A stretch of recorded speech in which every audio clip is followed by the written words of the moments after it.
지난 시간까지 우리는 인간의 비참한 상태에 관한 말씀을 나누었습니다.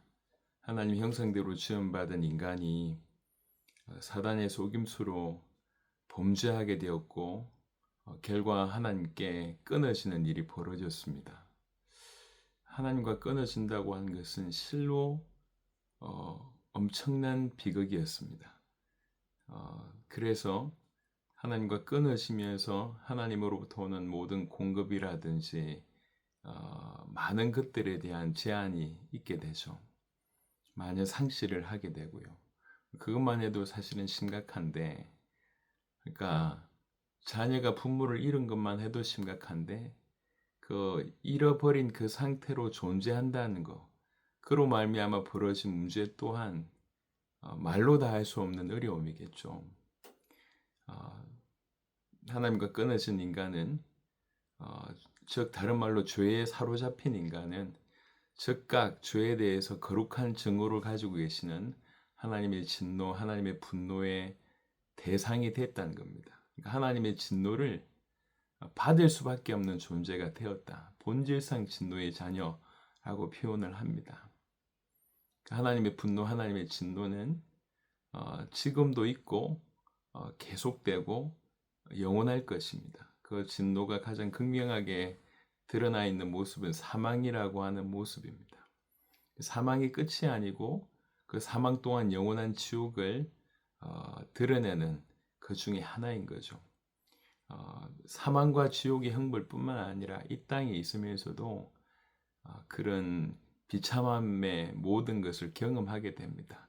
신명기 28장을 통해서 그 인간이 겪을 수 있는 비참함에 대한 금생에서 어떤 형벌적인 차원에서의 비참함을 보게 되고 그뿐만 아니라 금생에서도 영적인 차원의 비참함을 경험하게 됩니다. 주에 대해서 그 마음의 소경 같은 상태, 주에 대한 냉담한 상태, 하나님의 진노나 이런 것들에 대한 영적인 무감각, 이런 것들로 계속 더해지게 되는 것이죠.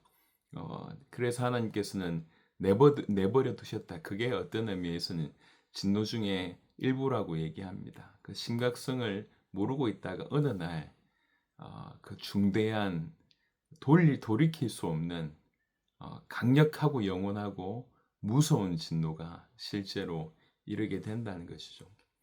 복음에 대한 이해는 그분의 십자가가 얼마나 위대한지에 대한 이해는 그분이 왜 이 땅에 오셔야 되고 이 땅에 오시지 않으면 안 될 만큼의 어떤 인간의 비참한 실상이라고 하는 것에 대한 이해가 있을 때 복음의 이해는 다른 차원으로 지경으로 우리를 인도할 줄로 믿습니다.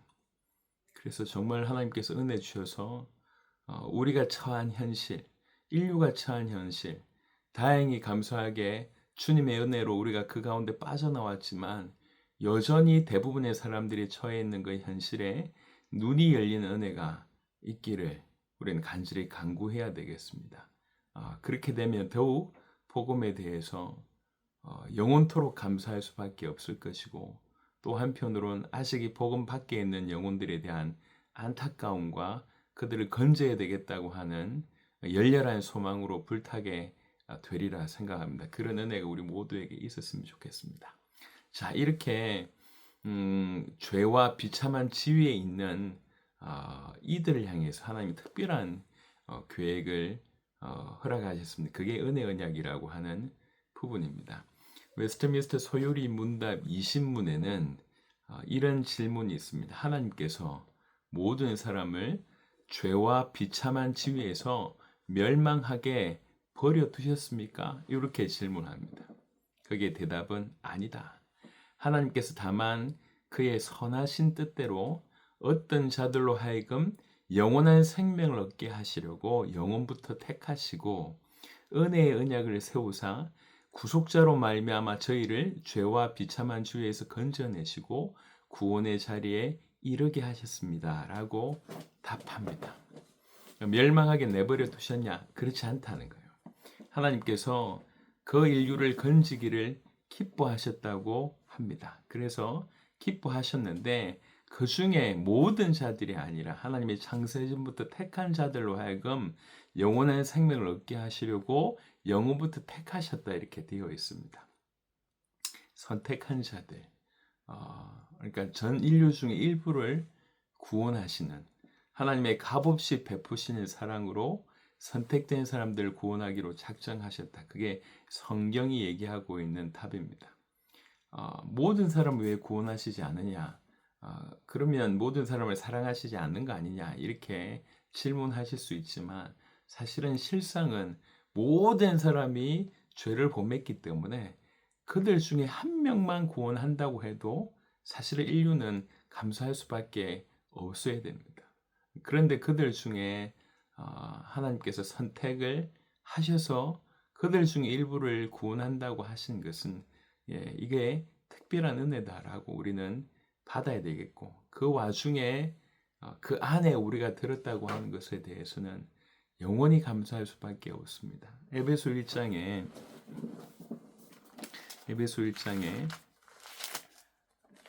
4절 5절만 잠시 보겠습니다.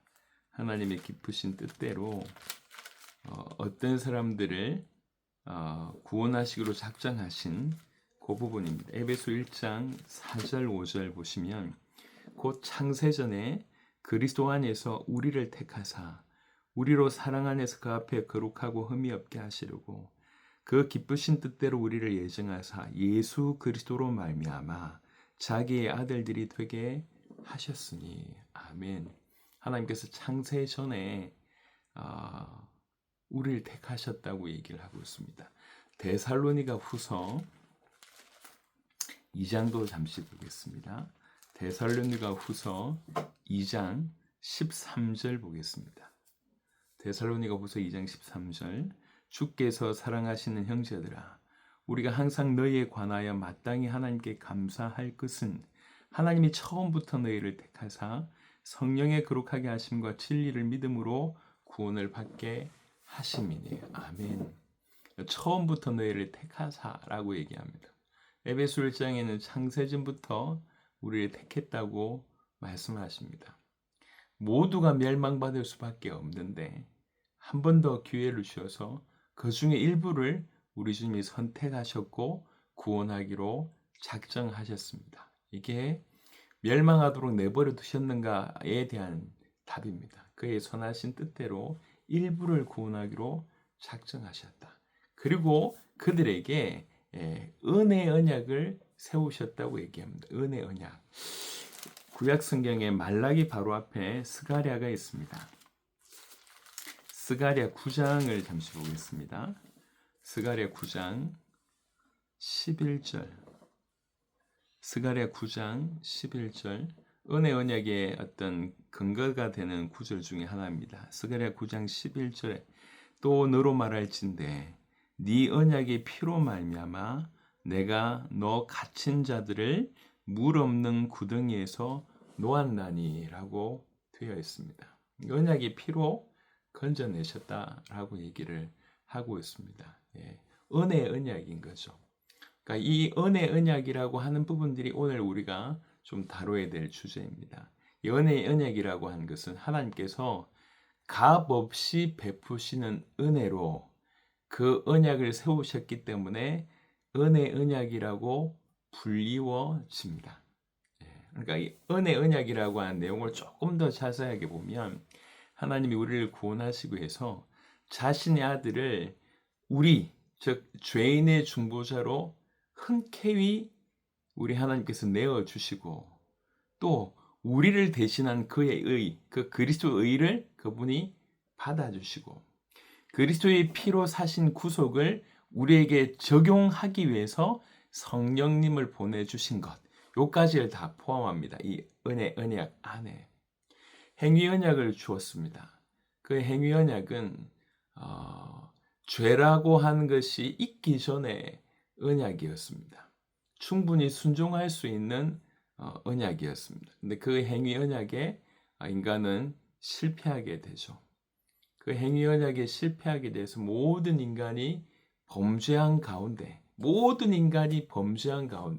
그 행위를 100% 감당할 수 있는, 순종할 수 있는 사람이 하나도 없다라고 얘기합니다.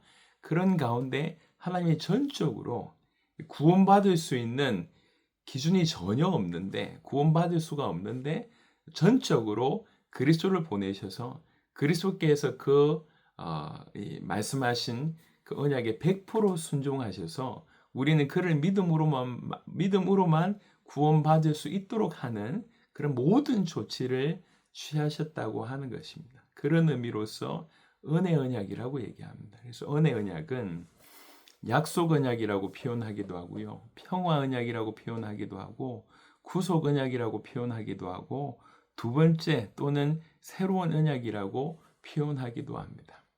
멸망받을 수밖에 없는 우리를 건져내기 위해서 새로운 언약 내지는 행위 언약 다음으로 두 번째 언약, 그 언약은 구속의 언약이고 평화를 주는 언약이고 그 언약은 약속의 언약입니다. 이 모든 것을 통칭해서 은혜 언약 이렇게 이제 표현합니다. 이 은혜 언약은 베드로후서, 내용은 조금 이따 말씀을 드리겠습니다. 베드로후서 먼저 선제적으로 살펴볼 베드로후서 1장 4절 보겠습니다. 베드로후서 1장 4절입니다. 베드로후서 1장 4절에 이로써 그 보배롭고 지극히 큰 약속을 우리에게 주사 이 약속으로 말미암아 너희가 정욕 때문에 세상에서 썩어질 것을 피하여 신성한 성품에 참여하는 자가 되게 하려 하셨느니라. 아멘. 이 언약은 보배롭고 지극히 큰 약속이라고 설명하고 있습니다. 그 내용을 알면 알수록 어떻게 이루어졌고 어떻게 진행되어졌고 어떤 결과가 나와지는지를 알면 알수록 이 언약은 진실로 보배롭고 지극히 큰 약속입니다. 이 약속은 질서가 잘 잡혀 있고 값없이 주어지는 약속이며 확실하다는 속성을 가지고 있는 그런 약속이 바로 이 은혜 언약이라고 얘기할 수가 있습니다. 행위 언약에 완전히 실패한 인류, 그래서 100% 죄와 저주와 지옥이 기다리고 있는, 죄와 저주 가운데 있으면서 지옥의 백성일 수밖에 없는 그들을 향하여 하나님의 선하신 계획대로 선하신 뜻대로 그들 중에 일부를 건져내는 그 약속을 주셨는데, 그런 약속을 주셨는데 이 약속의 특징이 은혜 언약입니다. 처음부터 끝까지 은혜로 주어진다는 겁니다. 그런 의미로서 은혜 언약이라고 얘기합니다.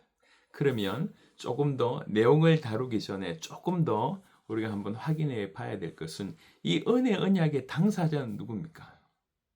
누가 당사자입니까? 시편 89편 보겠습니다. 언약이라고 하는 것은 책이란 당사자가 있잖아요. 누가 당사자냐? 시편 89편 3절 보겠습니다. 시편 89편 3절입니다.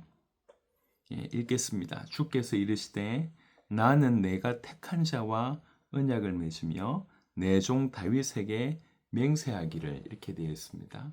하나님이 하신 말씀입니다. 나는 내가 택한 자와 언약을 맺는다 라고 얘기합니다. 사실 1차적으로 이 말은 무슨 말이냐면 아버지 하나님께서 그리스도와 약속을 맺는다 라고 하는 의미입니다. 조금 더 몇 구절 더 보겠습니다. 또 스가랴를 보겠습니다. 말라기 바로 앞에 스가랴 6장 13절입니다. 스가랴 6장 13절.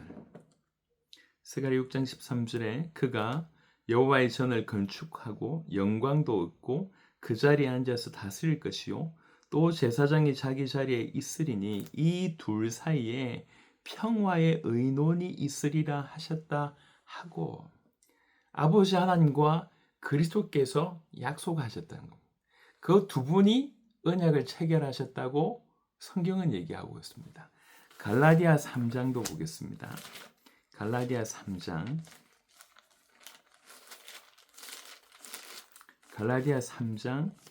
16절입니다. 갈라디아 3장 16절, 이 약속들은 아브라함과 그 자손에게 말씀하신 것인데 여럿을 가리켜 그 자손들이라 하지 아니하시고 오직 한 사람을 가리켜 네 자손이라 하셨으니 곧 그리스도라 이렇게 되어 있습니다. 조금 더 명확하죠. 예, 아버지와 그리스도 간의 약속입니다. 그런데 조금 더 자세하게 들여다보면 히브리 8장을 보겠습니다. 히브리 8장 10절 보겠습니다. 히브리 8장 10절입니다. 히브리서 8장 10절에 또 주께서 이르시되 그날 후에 내가 이스라엘 집과 맺을 언약은 이것이니 내 법을 그들의 생각에 두고 그들의 마음에 이것을 기록하리라. 나는 그들에게 하나님이 되고 그들은 내게 백성이 되리라. 아멘. 하나님과 그리스도 간의 약속이라고 얘기할 수가 있습니다. 그런데 이 그리스도라고 하는 이 부분에 조금 더 확장하면 나아가서 그리스도 안에 있는 모든 선민, 그리스도 안에 있는 모든 선민, 즉 그의 씨인 하나님의 이스라엘과 맺었다라고까지 확장할 수가 있습니다. 그러니까 하나님과 그리스도 간의 약속이지만 조금 더 보면 하나님과 그리스도 또 그리스도 안에 속한 선민까지를 포함한다고 볼 수가 있습니다. 그래서 언약의 당사자는 은혜 언약의 당사자는 누굽니까? 라고 얘기하면 하나님과 그리스도입니다. 라고 얘기를 하고 조금 더 확장해 보면 그리스도와 그 안에 있는 그리스도 안에 있는 선민까지 포함한다고 설명드릴 수가 있겠습니다. 이 은혜 언약은 그 내용을 잠시 말씀을 드리면 우리가 잘 아시겠지만 우리 인류가 이제 죄 가운데 이제 빠져 있는데 우리 하나님께서 그 인류를 죄 가운데서 건져내기 위해서 아들을 주신 겁니다. 아들을 주셨습니다. 이 아들은 이 땅에 내려오셔서 인간의 몸을 입으시고 죄 없이 사시면서 하나님의 그 명령에 100% 순종하셨습니다. 죽기까지 복종하셨습니다. 인류가 처참하게 실족했던 아니면 완전히 실패했던 바로 그곳에서 우리 주님은 100% 순종하셨습니다. 100% 복종하셨습니다.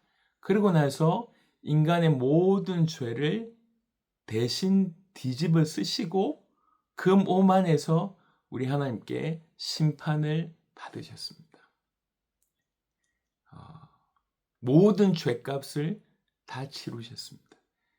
자기를 희생제물로 내어주셔서 우리를 위한 우리의 죄를 해결하는 길을 다 여셨습니다. 그리고 마침내 그분은 십자가에서 죽으셨고 하나님께서 이 십자가상에서 드린 제사를 하나님의 공의를 만족시키셨기 때문에 하나님께서 그거를 받으셨고 이 십자가의 피제사가 완벽했다고 하는 증거로 그 아들을 부활시키셨습니다. 아들 또한 하나님이시기 때문에 부활하셨습니다. 네, 그래서 모든 죄인이 이 사실을 받아들여서 예수님의 십자가의 의미를 깨닫고 그가 누구신지를 알고 자기의 주인으로 모셔드리는 참된 믿음으로 이 사실을 받아들일 때에 그의 죄는 십자가로 예수님께로 전가되고 예수님의 그 의로우심이 그에게 전가가 되어서 참으로 구원을 받게 하는 겁니다. 구원에 이르게 하는 것이죠. 이 모든 것들 우리 주님께서 100% 순종하심으로 구원의 길을 다 여셨습니다. 그러고 나서 우리 인간에게는 믿음으로만 이것을 취할 수 있다고 얘기했는데 사실 믿음조차도 우리 인간이 스스로 가질 수가 없습니다. 그래서 우리 하나님께서 성령을 보내셔서 성령으로 말미암아 이것이 믿어지게 하고 받아들여지게 하는 일까지 하신 거예요. 그러니까 약속하셨고 구속자 그리스도로 말미암아 우리를 건지겠다고 약속하셨고 그 약속을 이루기 위해서 우리 주님 이 땅에 오셔서 모든 100%의 순종으로 십자가 지심으로 부활하심으로 구원받을 길을 여셨고 그 구원을 오직 믿음으로만 받을 수 있는데 그 믿을 수 있도록 또 성령께서 역사하셔서 마침내 선택한 백성이 구원받을 수 있도록 하는 이 모든 여정이 인간의 공로가 하나도 들어가 있지 않다는 거예요. 이 모든 여정이 그냥 선물로 주어졌다는 겁니다. 이 모든 여정이 값없이 주어졌다는 겁니다. 다른 말로 이 모든 것들이 은혜로 주어졌다는 겁니다. 그래서 이것을 은혜 언약이라고 얘기합니다. 은혜 언약. 시작부터 진행부터 완성까지 처음부터 끝까지 하나님의 작품입니다. 그래서 이것을 은혜 언약이라고 얘기합니다. 이 은혜 언약은 그래서 이 은혜 언약이 어떻게 보면 실체가 바로 그리스도라고 얘기해도 과언이 아닙니다. 그리스도 자신이 이 은혜 언약의 실체입니다. 또 그리스도는 이 언약의 보정이시라고 표현할 수 있습니다. 그리스도 자체가 이 언약을 보정합니다. 그뿐만 아니라 이 언약에 따라서 자기 자신을 희생 제물로 드린 대제사장이십니다. 그리스도는 이 언약을 맡은 수탁자이면서 이 언약의 작성자이시면서 이 은혜 언약의 시행자이십니다. 그리고 이 언약의 선지자이시고 이 언약을 중보하는 대제사장이시고 이 은혜 언약의 왕이라고 말씀드릴 수가 있겠습니다. 그래서 이 은혜 언약을 그리스도를 떼놓고 설명할 수가 없습니다. 이 은혜 언약은 심지어는 은혜 언약 자체가 그리스도라고 해도 과언이 아닙니다. 그리스도께서 언약의 당사자이시고 그리스도께서 언약의 수탁자시고 그리스도께서 언약의 시행자시고 그리스도께서 언약의 선지자시고 언약의 대제사장이시고 언약의 왕이라고 말씀드릴 수가 있겠고 희생 제물을 드리신 대제사장이라고 얘기합니다. 예, 은혜 언약과 그리스도의 부분들이 이렇게 설명이 될 수가 있겠습니다. 그래서 이 은혜 언약은 아까 말씀드렸던 것처럼 우리 주님께서 기쁜 마음으로 이 언약을 세우셨습니다. 그리고 값없이 생명과 구원을 주시는 것이 이 은혜 언약입니다. 오직 믿음만을 요구하시는데 그 믿음조차도 하나님께서 주십니다. 성령을 주셔서 그들로 하여금 기꺼이 믿도록 하십니다. 그래서 이 은혜 언약은 시종일관 은혜입니다. 시종일관. 그래서 은혜 언약이라고 얘기를 합니다. 구원의 길인 은혜 언약을 여시는 시작부터 그것의 적용인 예수 그리스도를 믿는 믿음에 이르기까지 모든 구원의 과정이 처음부터 끝까지 하나님이 주관하시고 하나님이 작정하시고 하나님이 실행하시는 은혜일 뿐이라고 말씀드릴 수가 있겠습니다. 하나님께서 죄인을 구원하시는 것은 그래서 오직 은혜로만 구원을 하실 수 있고 그것은 오직 믿음으로만 받을 수 있고 그러한 은혜는 오직 그리스도를 통해서만 그 그리스도께서 행위의 순종으로 우리를 의롭게 하신 그 은혜를 통해서만 되어진다라고 말씀드릴 수가 있겠습니다. 이 은혜 언약의 약속은 몇 가지 약속을 포함을 하는데요. 먼저는 하나님께서 그리스도와 그가 선택한 씨를 위해서 복을 베푸시겠다라고 하는 것의 약속입니다. 이사야 53장. 지금 이제 이 약속이 얼마나 보배롭고 지극히 큰지에 대한 얘기를 짧게 보시도록 하겠습니다. 이사야 53장 11절 12절입니다. 이사야 53장 11절 12절입니다. 그가 자기 영혼에 수고한 것을 보고 만족하게 여길 것이라. 나의 의로운 종이 자기 지식으로 많은 사람을 의롭게 하며 또 그들의 죄악을 친히 담당하리로다. 그러므로 내가 그에게 존귀한 자와 함께 몫을 받게 하며 강한 자와 함께 탈취한 것을 나누게 하리니 이는 그가 자기 영혼을 버려 사망에 이르게 하며 범죄자 중 하나로 헤아림을 받았음이니라. 그러나 그가 많은 사람의 죄를 담당하며 범죄자를 위하여 기도하였느니라. 아멘. 은혜 언약 이것을 통해서 우리에게 주시는 약속은 이사야 53장 11절 12절 짧게 읽었지만 그리스도와 그가 선택하신 자, 그 자를 위하여 궁극적으로는 이러한 복을 베푸시겠다고 한 그 약속이 그 안에 들어있는 겁니다. 조금 더 구체적으로 보면 이 선택된 자들에게 영생을 주겠다고 하는 뜻입니다. 디도서를 잠시 보겠습니다. 디도서 1장입니다. 디도서 1장 2절입니다. 디도서 1장 2절. 우리는 은혜 언약이 뭔지에 대한 얘기를 조금 다뤘습니다. 행위 언약으로 더 이상 행위 언약이 실패한 인간, 행위 언약을 어기해서 죄 가운데 사로잡힌 인간, 그래서 비참한 상황에 놓여 있고 영원한 지옥 형벌만 놓여 있는 바로 그 인간에게 하나님의 기쁘신 뜻대로, 선하신 뜻대로 그 안에 당신의 선택한 자를 일부를 구원하기로 작정하셨고, 그 모든 것들을 은혜 언약을 통해서 구속자를 보내심으로 말미암아 저희를 죄와 비참한 지위에서 건져내시고 구원의 자리에, 그 구원의 주위에 이르게 하신다. 이게 이제 은혜 언약의 내용입니다. 그 은혜 언약은 하나님과 그리스도가 은혜 언약의 당사자이고, 그 그리스도 안에 포함되어 있는 하나님께서 선택한 선민까지 포함한다고 되어 있습니다. 이 은혜 언약은 처음부터 끝까지 값없이 베푸시는 100%의 은혜로 진행되었습니다.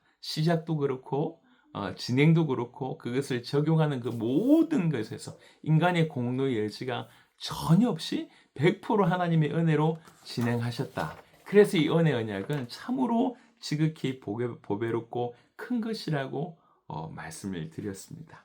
그리고 이 그리스도가 사실 은혜 언약의 실체라고 해도 과언이 아니다. 왜 그러냐? 그 그리스도께서 언약의 당사자이시고 수탁자이시고 시행자이시고 그 은혜 언약의 선지자이시고 자기 자신을 희생제물로 드린 대제사장이시고 은혜 언약의 왕이시다라고 하는 표현으로 은혜 언약과 그리스도를 설명했습니다. 그리고 이 은혜 언약 아래에 포함된 약속은 어떤 것이냐? 그 약속은 복 주겠다는 겁니다. 그 복을 구체적으로 얘기하자면 선택된 자들에게 영생을 주겠다고 하는 뜻입니다. 디도서 1장 2절에 영생의 소망을 위함이라. 이 영생은 거짓이 없으신 하나님이 영원 전부터 약속하신 것인데 라고 되어 있습니다. 사도행전 13장 48절에도 영생 주식으로 작정된 자들이 다 구원받는 모습들이 그려져 있습니다. 그런데 이 영생에는 금생과 내세,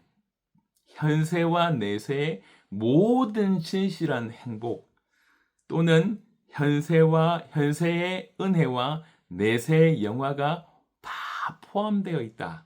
그게 영생의 의미다라고 말씀합니다. 시편 84편에 확인해 보도록 하겠습니다. 시편 84편 11절 보겠습니다.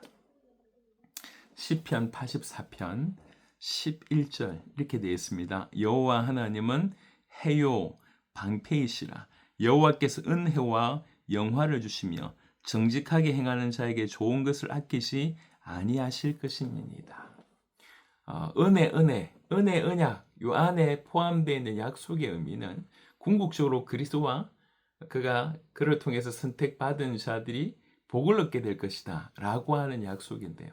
이걸 조금 더 구체적으로 설명해 보면 선택받은 자들에게 영생 주시겠다는 얘기입니다. 그러니까 영생이 의미하는 바가 뭐냐면 이 땅에서 그리고 또 내세에서 모든 진실한 행복을 말하는 것이고 또 이 땅에서의 은혜 그리고 내세에서의 영화까지를 다 포함하는 것이다. 그게 영생의 의미다라고 말씀합니다. 그게 이제 은혜 언약 아래 있는 약속의 의미라고 얘기할 수 있고요. 이것을 이 부분뿐만 아니라 조금 더 첨언하면 그리스도 안에 선택받은 자들에 대한 은혜 언약의 가장 포괄적인 약속은 예레미야 30장 22절로 좀 설명드릴 수가 있겠습니다. 예레미야 30장 22절입니다.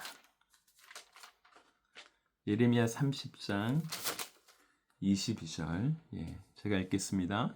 너희는 내 백성이 되겠고 나는 너희들의 하나님이 되리라.